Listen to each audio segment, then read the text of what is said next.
আলামিন। পয়গম্বর ইসলাম জিজ্ঞাসা করলেন, ভাই জিবরাইল এখানে কি খবর? তো বলে, হুজুর কাল যে বাড়িতে দাওয়াত খেতে গিয়েছিলেন ওটা আপনার এক সাহাবী, আজ যার বাড়িতে দাওয়াত খেতে এসেছেন এ সাহাবী না বরং ইয়ে হুসাইন। আল্লাহ আমাকে পাঠিয়েছে, জিবরাইল যাও, আমার পয়গম্বর আমার হুসাইনের বাড়িতে আসছে দাওয়াত খেতে। ওখানে যে বাড়িতে দাওয়াত খেতে গিয়েছিল বাড়িওয়ালা দরজায় দাঁড়িয়েছিল, এখানে তুমি যে দরজায় দাঁড়াও ও বাড়িওয়ালা দরজায় দাঁড়িয়ে নবীর পা গুনেছে, কতবার পা পড়েছে আর উঠেছে, ততটা গোলাম আজাদ করবে।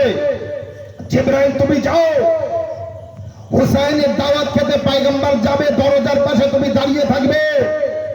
পয়গম্বরের যেতে, হুসাইনের বাড়িতে দাওয়াত খেতে যেতে, ফাতেমার বাড়িতে দাওয়াত খেতে যেতে পয়গম্বর ইসলামের কদমে মোবারক যতবার মাটিতে পড়বে আর উঠবে,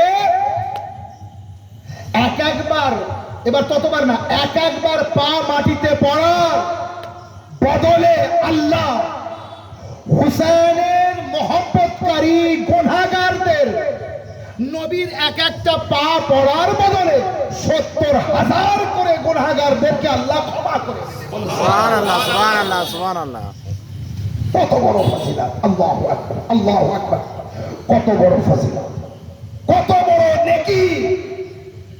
তখন পয়গম্বর ইসলাম বাধ্য হয়ে বললেন, জিবরাইল তুমি আল্লাহকে যে বলো, কাল হাসরের ময়দানে আমি গর্ব করে বলবো, হে হাসরবাসীরা শুনে রাখো, আমি তোমাদের পয়গম্বর একদিন হুসাইনের মেহমান হয়েছিলাম, আমি হুসাইনের মেহমান হয়েছিলাম। তাহলে এবার ভাবো হুসাইন কেমন জায়গা দখল করেছে। আল্লাহ অত সহজ না ৭২ কোরবানি দিয়ে ইসলাম বাঁচানো, এই ইসলামের জন্য ৭২ কোরবানি দেওয়া।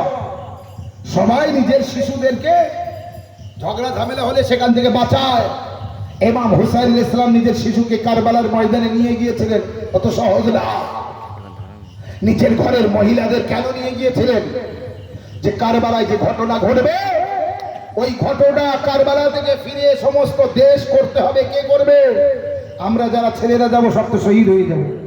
জাইনুল আবেদিন বিমার থাকবে, মোহাম্মদ বাকর থাকবে, তাদের কে নিয়ে আসবে? আর সারা দেশে এই মিডিয়ার কাজ কে করবে? তাই ইমাম হুসাইন পাক আলাইহিস সালাম কারবালায় নিজের তরফ থেকে মিডিয়া নিয়ে গেলেন। হযরতে যায়নাব, ইমাম জাইনুল আবেদিন আলাইহিস সালাম, কুলসুম, এই যারা গিয়েছিলেন তারা এখান থেকে শাম, কুফা, মক্কা, মদিনা সমস্ত দিকে করলেন। আজ আমাদের পর্যন্ত পৌঁছেছে। তাই বলি পঞ্চতন পাক আলাইহিস সালাম নবীর সিরাত দেখুন, এখনো কিছু আলোচনা করতে পারিনি। আমি আবারও বলছি, নবী যে কষ্ট করে ইসলাম প্রচার করেছে, যে কষ্ট সহ্য করে ইসলাম প্রচার করেছেন, পেটে পাথর বেঁধে ইসলাম প্রচার করেছে, যা আমি আলোচনা করেছি, তার মুজিজা আমি বলেছি, তার ক্ষমতা আমি বলেছি, কিন্তু তার কষ্ট পেটে পাথর বেঁধে না খেয়ে, যার স্ত্রী এত বড় লোক, এত আরবের বড় ধনী, সেই মা খাদিজাতুল কুবরার স্বামী না খেয়ে, সেই মা খাদিজাতুল কুবরার মেয়ে ফাতেমা জাহরা তার সন্তানরা না খেয়ে, তুই এ দৌলত গেল কোথায়? ইসলামের স্বার্থে ইসলাম প্রচার করতে সেই সমস্ত দৌলত বিলিয়ে দিয়েছিলেন। যদি আপনার আল্লাহ দৌলত দিয়ে থাকে, সেই দৌলত ইসলামের পারপাস খরচ করবেন। এ নেকি আলাদা। এই ছেলের বার্থডে, এই বিয়েতে, মুসলমানিতে, খাতনায়, এতে তাতে 50,000 1 লাখ টাকা খরচ করেন, কঠোর হিসাব দিতে হবে। কিন্তু ওই টাকা আপনি তো কোনোদিন বললেন না একটা সভা দাও, আমি 50,000 টাকা দিচ্ছি।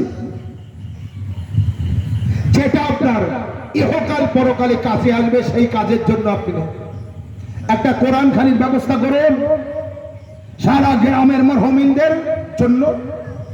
আচ্ছা, বিশ্বনবী দিবস করা যাক, যেখানে নবীর সিরাত বয়ান হোক, যেখানে নবীর আলোচনা হোক, যেখানে নবীর খানদানের আলোচনা হোক।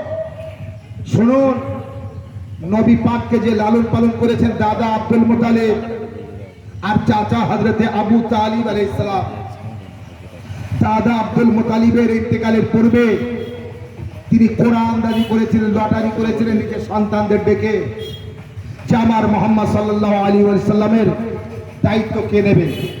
যখন লটারি করা হয়, 3 বার লটারি করা হয়, 3 বার হযরতে আবু তালিবের নাম ওঠে। বোঝা গেল পয়গম্বর ইসলামকে যিনি লালন পালন করেছিলেন তিনি হযরতে আবু তালিব আলাইহিস সালাম।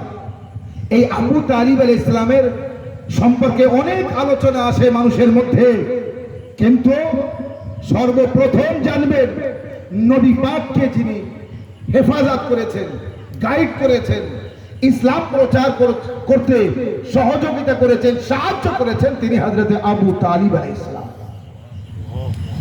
বড় ईमानदार ব্যক্তি তিনি, কারণ পয়গম্বর ইসলামের হেফাজত করনেওয়ালা। আর আবু তালিব নামের অর্থ কি? চাহনেওয়ালা। আবু মানে বাপ, তালিব মানে তলব করনেওয়ালা।